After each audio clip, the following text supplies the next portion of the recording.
Tere päevast! Mina Heiki Hanso Arboristide Kojast. Täna on selline tööülesanne minu selja taga on looduskaitsealune must pappel, mis on üks Tallinna jämedamaid tänavapuid veel järgi. Teine on Sootänava ja Põhjapuiestee nurga peal ja ka must pappel seal. Et siis siit minu koha peal, kus ma praegu seisan, võtsime mõned aastad tagasi selle ühe väga jämeda papli veel välja, aga nüüd selle puuga ma olen siis mitu korda tegelenud ja nagu te näete, ülevalt poolt on võra päris usinasti juba ära võetud, et tema raskuskeset allapoole tuua, purjepinda vähendada, aga samas püüda talle siis puu kuju natukene jätta, et võra oleks võra meenutaks puud. Aga mis on siin viimastel aastatel juhtunud, ma täpselt tea. Aga igal juhul on selle puu olukord siis väga kiiresti nagu halvenemas. Et praegu ma tegin talle tomograafuuringu ja ma olen resistokaga seda puurinud juba varem. Et siis vaataks korra, mis tal on siis. Et kuna siin on Tallinnas raudselt üks suurema liikluskoormusega liiklussõlmesi, siin on pidevalt jalakäijad, bussiga liiklejad ja oht on väga suur, kui selle puuga peaks kunagi midagi ebaõnnestuma, et siis on kahjud väga tõsised kindlasti. Aga siis tomograafi andurid ma panin ümber puu, 15 tükki sai siia sobitada neid peaaegu toredasti. Nii et, aga mis siin on näha, et puu kogu elus osa üleval toidavad väljapool mõned üksikud sooned. Et kui te kuulete, siin on koor kõik lahti ja varsti kukub see siit küljest ära, et siin on nagu kitarri kõlakoda, et see siin all enam puu ei funktsioneeri. Siis on näha, et juurekaelal on palju mädanikku, ei tea, mis siin need paigaldatud on, aga siin pole praktiliselt midagi toimumas, ainult need elusosa sooned siis lähevad sinna maa alla, kui siis näete.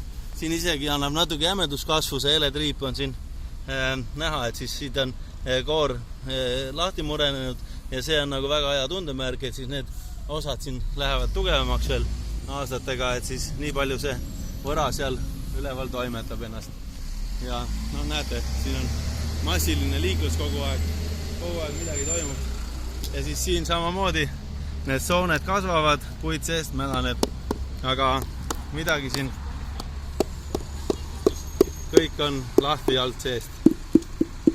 Et siin varsti pudeneb see osa koorest maha, siis jääbki see mädanev sisepuid siin ja siis siin samamoodi. Ja tomograafi kohti oli ka päris keeruline leida. Et siis siin on see üks muskel, mis seda koos hoiab. Siis siin on vägev sipelgakoloonia all. Aga kõik on jah tagasi suremas. Et siis proovime sellega hoida siin jälle nii palju kui saab. Ma arvan, et siin paari aasta pärast võiks tal jälle võtta võra vähemaks ja siis vaatame ajapikku. Et praegu ta igal juhul on teiste puudega juba peaaegu ühe kõrgusele viidud ja on siin turbes igatepidi, et ma ei usu, et ta nüüd peaks siin varisemisoohtlik olema lähima 5 aasta jooksul.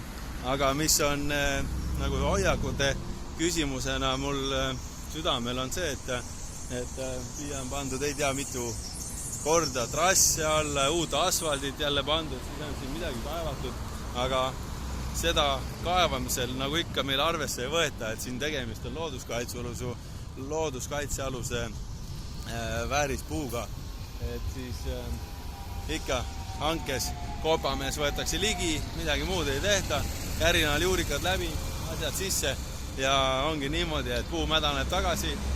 Ja nagu me teame, on puuprotsessid kõik hästi pikad, et puu suremine võib võtta 10 aastat, et kui me inimese organismina heidame hinge vahest kohe või siis oleme haiguste küüsis mõned kuud või kes rohkem, et siis need protsessid on meile nagu tajumatud, et me oma arust nagu puule viga ei tee, aga tegelikult teeme palju viga.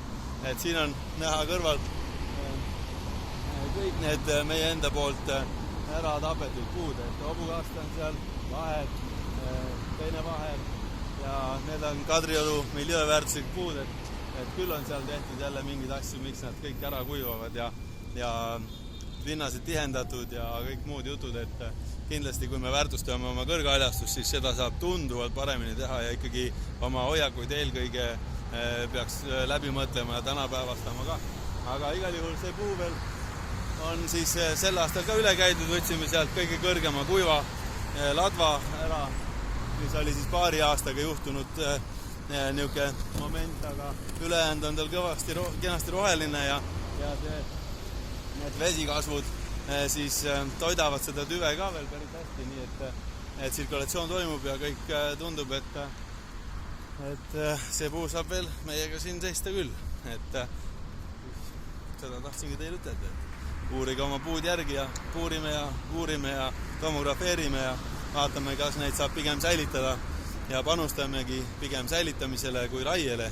Aga mis me ikkagi kunagi mineviku jooksul oleme täiesti valesti teinud, siis me peame ka samas aktsepteerima, et kõigil on õigus elada võimalikult turvalises linnaruumis ja me ei saa siin paksu verd tekitada, mis on ikkagi puud kunagi juurikad läbi lõigatud ja mädanikku täis, et siis neid siin nagu nüüd kiuste hoida, et uusi ei saa istutada oma regulatsioonide pärast, et see ei ole õige suhtumine, et siis tuleb ikkagi raiuda ja uuesti uus asemele istutada, kui võimalik ja kui pole võimalik, siis